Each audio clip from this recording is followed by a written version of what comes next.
The dim light of the restaurant flickered, casting shadows across the room as I sipped my whiskey neat. My eyes remained fixed on the couple in the corner booth. My wife, Emma, looked radiant as always, her laughter ringing like a chime. It would have been a beautiful sight, if not for the man sitting across from her.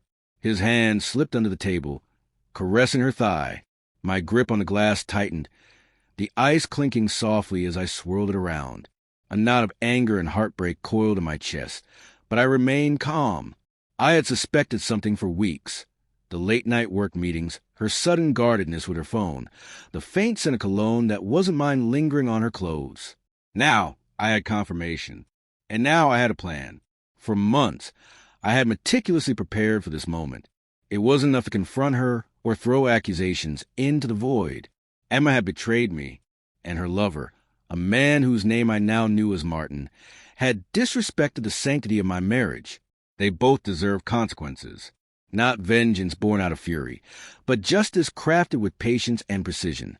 I had hired a private investigator to gather evidence, photographs, text messages, dates, locations.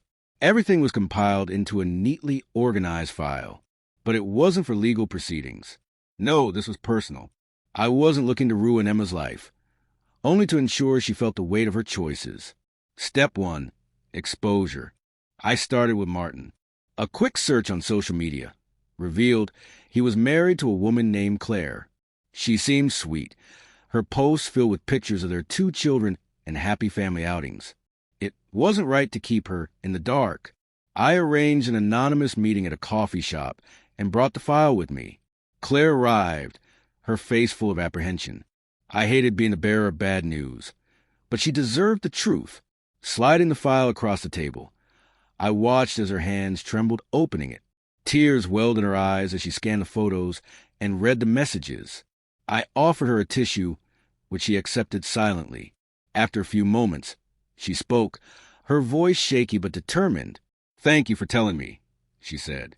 "I need some time to process this, but I appreciate your honesty." We exchanged numbers and agreed to keep in touch. Claire had her own plans for Martin, and together, we ensured his world wouldn't remain unscathed. Step 2. Confrontation. That evening, I prepared a romantic dinner at home. Emma walked in, her face lighting up at the effort I'd put into the table setting. Candlelight flickered off the crystal glasses, and a bouquet of her favorite flowers sat in the center. "What's the occasion?" she asked, smiling as she kissed me on the cheek. "Just wanted to spoil my beautiful wife," I replied, masking my disdain with a practiced smile. The dinner started pleasantly enough. We talked about mundane things, work, the neighbors, the upcoming holidays. But as dessert was served, I decided it was time. "Emma," I began, my tone calm but firm, "I've been thinking a lot about us lately." Her smile faltered slightly. "Oh, what about us?" I reached under my chair, pulled out the file, and placed it on the table. Sliding it toward her, I said, "I think you should see this." Her face paled as she opened the file. Page after page, her betrayal stared back at her in vivid detail. Her hands began to shake. She looked up at me, tears brimming in her eyes. I can explain," she stammered. "There's no need," I said, my voice steady. "I know everything. I've known for weeks.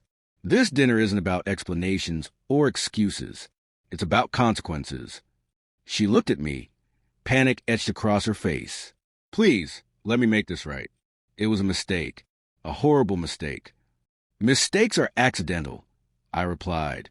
"This was deliberate, repeated, and I can't forgive that." Step 3, resolution. I had already spoken to a divorce lawyer. The papers were ready. Sliding them across the table, I said, "Sign these." I wasn't asking for anything other than my dignity. She could keep the house, the car, whatever she wanted. I just needed to move on. Her tears fell freely now, but I remained resolute. She had made her choice. Now I was making mine. As she signed the papers, I felt a strange sense of relief. The weight of her betrayal had been lifted. I could finally breathe again. But there was still one last piece to the puzzle. Step 4, accountability. Claire and I decided to confront Martin together.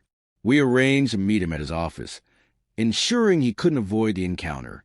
When he saw us both walk in, his face turned a shade of crimson that was almost comical. "What is this?" he demanded, his voice shaky. "This," Claire said, her voice steady and full of conviction, "is your reckoning. We know everything," I added, "and you're going to face the consequences." I handed him a copy of the file, watching as his bravado crumbled with each passing second. He stammered apologies, excuses, anything to salvage the situation. But we weren't interested in his words. Claire had already begun divorce proceedings, and Martin's career, built on a facade of integrity, was about to take a serious hit. Walking away from that confrontation, I felt a sense of closure. Emma and Martin had made their choices. Now, they were paying the price. It wasn't about revenge. It was about reclaiming my life, ensuring I could move forward without the shadow of the betrayal looming over me. Epilogue. In the months that followed, I focused on rebuilding. I threw myself into work, reconnected with old friends, and even started dating again.